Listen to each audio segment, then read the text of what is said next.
ഈ ക്വാറിയുമായി ബന്ധപ്പെട്ടുള്ള പ്രശ്നം അത് നാട്ടുകാർ വലിയ ആശങ്കയിലാണ്. അപ്പോൾ അവരുടെ ഈ ആശങ്ക പരിഹരിക്കാൻ ബ്ലോക്ക് പഞ്ചായത്തിന് ഇടപെടാൻ സാധിക്കുമല്ലോ? ബ്ലോക്ക് പഞ്ചായത്ത് ബഹുമാനപ്പെട്ട കളക്ടറുമായി ഇന്നലെ ബ്ലോക്ക് മെമ്പർമാരും ഞങ്ങളൊക്കെ ആ പ്രദേശം സന്ദർശിച്ചിരുന്നു. അപ്പോൾ ബഹുമാനപ്പെട്ട ജില്ലാ ഭരണകൂടവുമായി ബന്ധപ്പെട്ട് എത്രയും പെട്ടെന്ന് ആ കോറി അത് നിയമപ്രകാരമാണെങ്കിലും അല്ലെങ്കിലും അത് നിർത്തുക എന്നുള്ളതാണ് ഏക പോംവഴി. തീർച്ചയായും നാട്ടുകാരുടെ കൂടെ ബ്ലോക്ക് പഞ്ചായത്ത് ഈ വിഷയത്തിൽ ഉണ്ടാവുമെന്ന് അവർക്ക് ഞങ്ങൾ കൊടുത്തിട്ടുണ്ട്. 3-4 വാർഡിലെ ജനങ്ങൾ വളരെ ഭയത്തോടു കൂടിയാണ് അവിടെ കഴിയുന്നത്.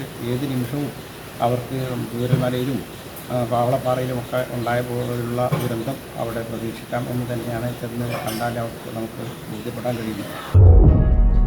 വിരലിൻ്റെ കാര്യത്തിലാണേലും യാത്രയുടെ കാര്യത്തിലാണേലും രണ്ടും മുറിഞ്ഞു പോകാതെ തുന്നിച്ചേർത്തത് കിംസ് അൽ ഷിഫയിലെ ഹാൻഡ് ആൻഡ് റിസ്റ്റ് സെൻ്ററാണ്. Hand and wrist centre, KIMS Al Shifa hospital, Perinthalmanna.